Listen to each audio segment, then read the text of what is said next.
Break के बाद आपका स्वागत है। और देखिए जिस तरीके से तस्वीरें सामने आई है यूक्रेन युद्ध से जुड़ी हुई। यूक्रेन को अमेरिका समेत तमाम नाटो देशों से हथियार मिल रहे हैं। नाटो देश की बात करें तो खुल करके यूक्रेन को मदद कर रहे हैं, लेकिन रूस के साथ साथ गिने चुने देश ही खड़े दिखाई देते हैं।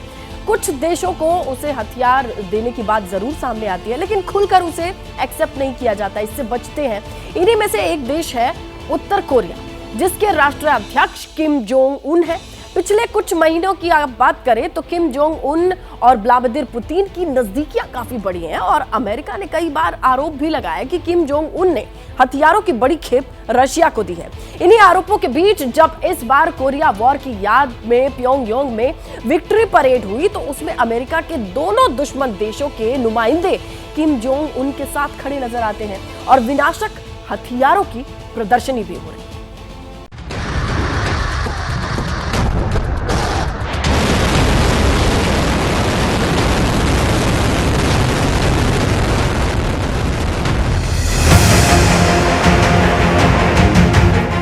विध्वंसक बादशाह के नाम से कुख्यात कोरियाई तानाशाह के शक्ति प्रदर्शन का ये नया संस्करण है, जिसमें महाविनाशक धरती फाड़ मिसाइलें हैं,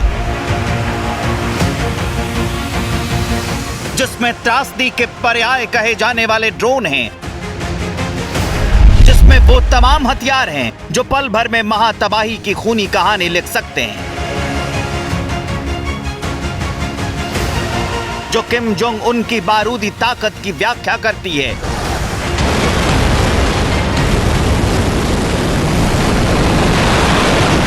जो उत्तर कोरिया के एटमी पावर होने की विवेचना करती है।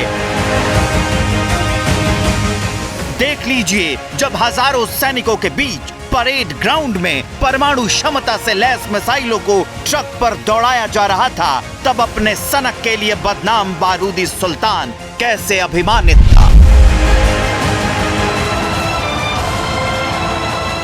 मौका था कोरिया युद्ध की याद में आयोजित होने वाले विक्ट्री डे परेड का।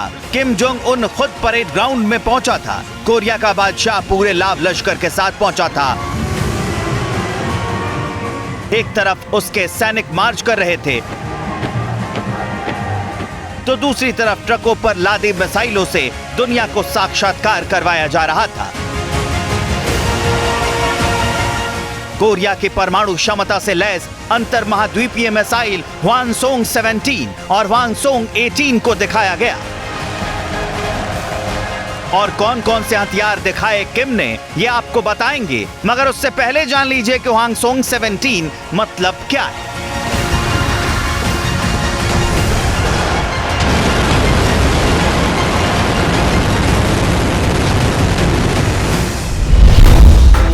हवानसोंग 17 दुनिया की सबसे बड़ी लिक्विड फ्यूल वाली इंटरकॉन्टिनेंटल बैलिस्टिक मिसाइल है।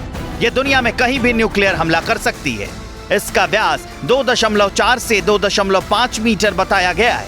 रिपोर्ट में ईंधन के साथ इसका वजन 80,000 और 1,10,000 किलोग्राम के बीच होने का दावा किया गया है। ये 6,000 किलोमीटर की ऊंचाई पर उड़ान भरने में सक्षम है। इसकी मारक क्षमता 15,000 किलोमीटर तक की है। यानी हवानसोंग 17 मिसाइल इतनी दूरी तय कर सकती है कि अमेरिका के किसी भी हिस्से को टारगेट कर मटियामेट कर सकती है। जाहिर है कि इस मिसाइल को दिखाकर Kim Jong Un super power को सख्त संदेश देना चाहते हैं, क्योंकि जब प्योंगयांग के परेड ग्राउंड में महाविनाशक मिसाइलें किम जोंग उन दुनिया को दिखा रहा था, तब उस वक्त उसके साथ अमेरिका के दो बड़े बड़े दुश्मन मुल्कों के दूत भी बैठे थे। उनके सामने किम ने अपना अपग्रेडेड मिसाइल हवानसोंग 18 भी उतारा, जिसे इसी साल अप्रैल में उत्तर कोरिया ने किम की मौजूदगी में लॉन्च किया था। बताया जा रहा है कि हवानसोंग 18 17 का अपग्रेडेड वर्जन है। इसका वजन 80,000 से 2 लाख किलो है, जबकि उसकी लंबाई 79 से 85 फीट के आसपास है। हवानसोंग 18 के बारे में ज्यादा जानकारी नहीं है, लेकिन रिपोर्ट के मुताबिक इसकी मारक क्षमता 15 से 20,000 किलोमीटर तक की है।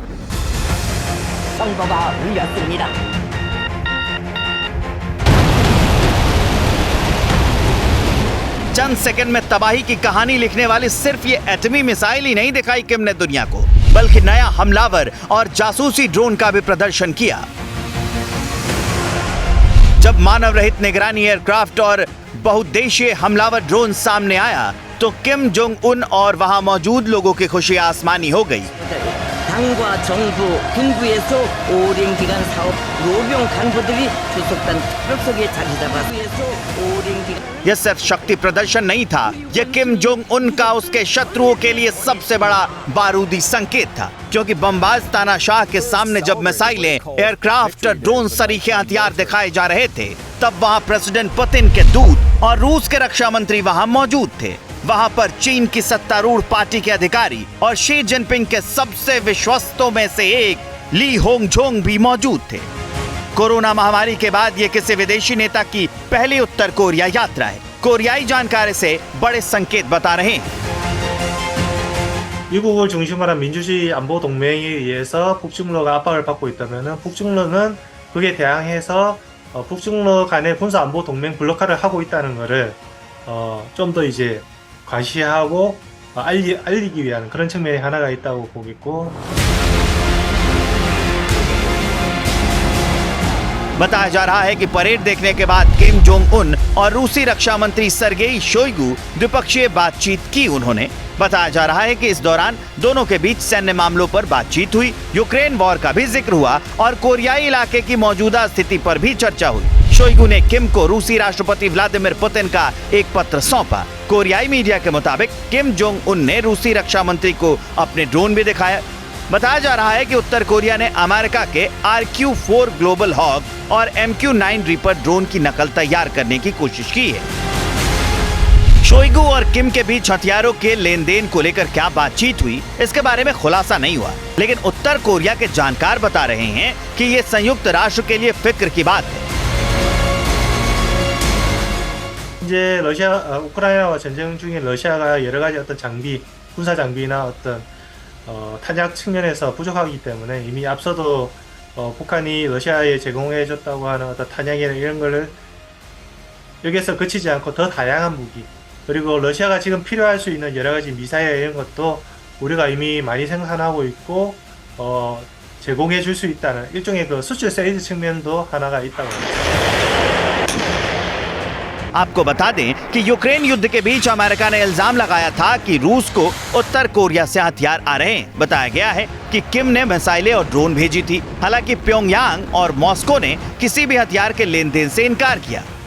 फिर भी जिस तरह से दोनों मुल्कों में नजदीकियां बढ़ रही हैं, उससे अमेरिका फिक्रमंद हो रहा है। सुपर पावर की परेशानी इसलिए भी बढ़ रही है क्योंकि इस नए अलायंस में चीन भी शामिल है। परमाणु मिसाइलों से लैस उत्तर कोरियाई परेड में शामिल होने से ड्रैगन के मंशा पर भी सवाल उठ रहा है, क्योंकि उत्तर कोरिया दुनिया की सुरक्षा के लिए वैश्विक खतरा बना हुआ है। वो न सिर्फ दक्षिण कोरिया और जापान बल्कि अमेरिका तक को अक्सर धमकाता रहता है। ऐसे में जब अमेरिका के दुश्मन देश रूस और चीन के नेताओं की मौजूदगी में किम ने अपने विध्वंसक हथियारों को परेड में उतार दिया, तो किम की मंशा पर सवाल उठ रहा है। पत्रकारिता कोई इमोशन नहीं है, ना अपना कोई ज्ञान देना है और ना कोई विचार थोपना है। पत्रकारिता क्या है? पत्रकारिता का मतलब है सही जानकारी इकट्ठा करना और तथ्य बताना। पत्रकारिता आज जितने महत्वपूर्ण दौर में है, शायद पहले नहीं थी। इस दौर से निकलने के लिए सिर्फ सच दिखाने की जरूरत है, वो सच जो आपके हित को आगे रखे। इसलिए अब रात 9 बजे प्राइम टाइम नहीं होगा, ये आपका टाइम है। जगविंदर पटियाल के साथ देखिए पब्लिक इंटरेस्ट 17 जुलाई से सोमवार से शुक्रवार रात 9 बजे सिर्फ एबीपी न्यूज पर। एबीपी न्यूज आपको रखे आगे।